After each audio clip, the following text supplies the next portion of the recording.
Non, regarde, quand Jean il a écrit cela, Washington n'existait même pas. Ni les États-Unis. Ça fait peut-être 300 ans que les États-Unis existent. C'est pas Washington. Ah oui, Washington a fait des choses croches aussi, puis il va avoir un jugement de Dieu. Ils ne sont pas parfaits. Mais la femme qui règne sur les rois de la terre, c'est dans le temps de Jean. Et c'est Rome. Et si tu étudies l'histoire, tu vas voir que Rome a continué à influencer les gens à travers l'histoire, jusqu'à encore aujourd'hui. Si le pape se déplace dans un pays, tous les chefs d'État vont le rencontrer.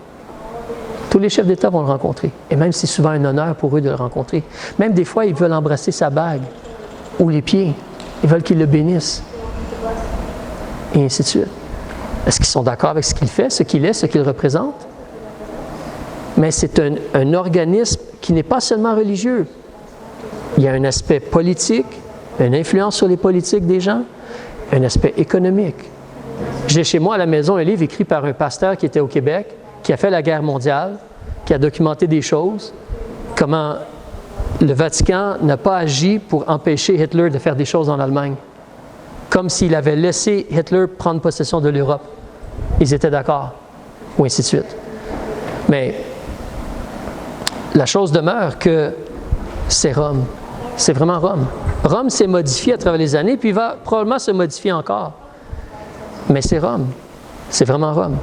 Je veux t'encourager en 3 choses en terminant. Regarde avec moi dans Matthieu. C'est la conclusion, c'est la fin. On a lu un peu quelque chose de similaire la semaine passée, mais Matthieu chapitre 12. Si tu regardes au verset 30. Matthieu chapitre 12, page 17. Jésus il a été très clair et catégorique. J'ai fait référence un peu à cela tantôt. Mais Jésus, il a dit clairement, au verset 30, « Celui qui n'est pas avec moi est contre moi. » Point. « Et celui qui n'assemble pas avec moi disperse. »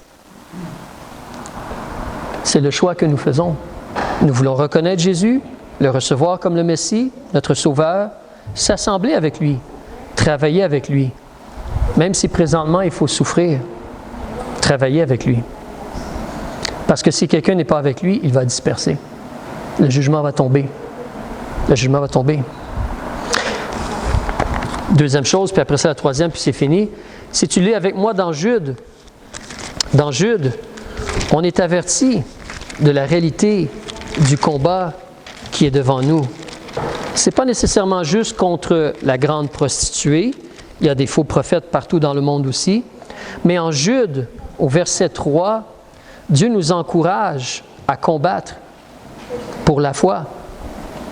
Au verset 3, il dit « Bien-aimés, plein de zèle pour vous écrire, touchant notre salut commun, j'ai jugé nécessaire de le faire pour vous exhorter à combattre pour la foi, qui a été donnée une fois aux saints. » Notez que la foi ici, ce n'est pas croire en Dieu.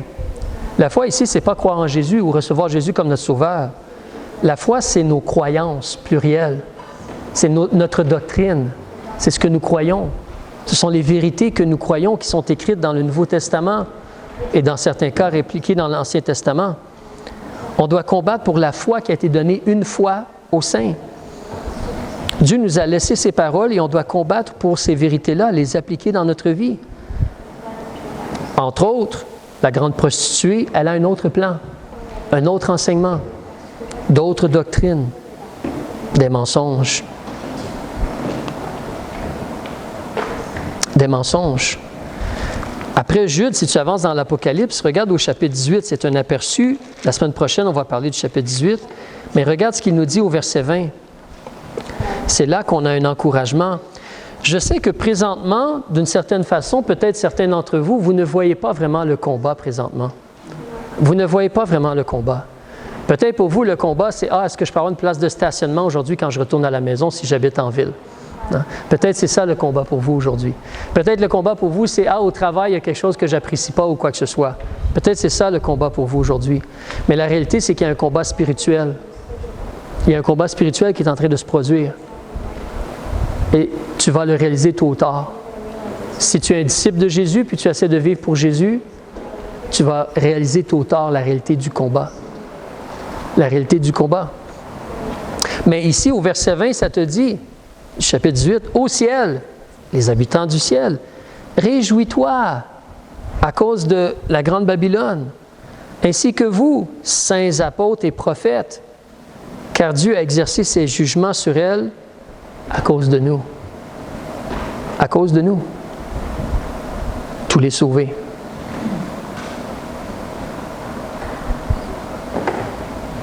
Le monsieur que je vous parlais tantôt, qui travaillait au Québec, qui a écrit un livre, une de ses histoires, c'est quand il est arrivé au Québec, ici, pour parler de l'Évangile, il est allé dans un endroit, et là-bas, il n'était pas bien reçu. Il n'avait pas l'eau courante ou l'eau chaude chez lui. Et le curé de l'endroit montait la foule contre lui, venir contre sa maison comme pour l'attaquer, et ainsi de suite. La persécution était intense. Alors là, présentement, c'est un petit peu différent ici au Québec ou dans le monde. Les chrétiens en Chine pourraient peut-être vous donner une histoire différente, ou dans les pays arabes, ces chrétiens-là pourraient nous donner une histoire différente. Mais nous, en Amérique du Nord, on a une certaine liberté. Une certaine liberté. Mais le combat, il est réel. Et l'influence de la grande prostituée, et plus que la grande prostituée, elle est là. Mais Dieu va juger. Alors réjouissons-nous. Réjouissons-nous en Dieu, dans le fait que Dieu va prendre en main son règne. On espère en lui et on veut continuer à lutter, à agir, à servir. S'il y a quelque chose, même je vous dirais, si vous êtes jeune, entrez dans le combat.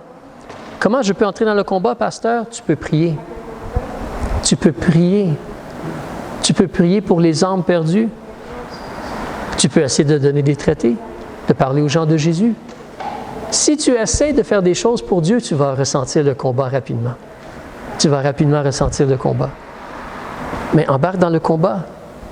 Viens et sers Dieu. Lève-toi et sois appliqué dans le travail. Il y a un combat. Alors, on va arrêter ici. Si jamais il y a des gens qui ont des questions, n'hésitez pas.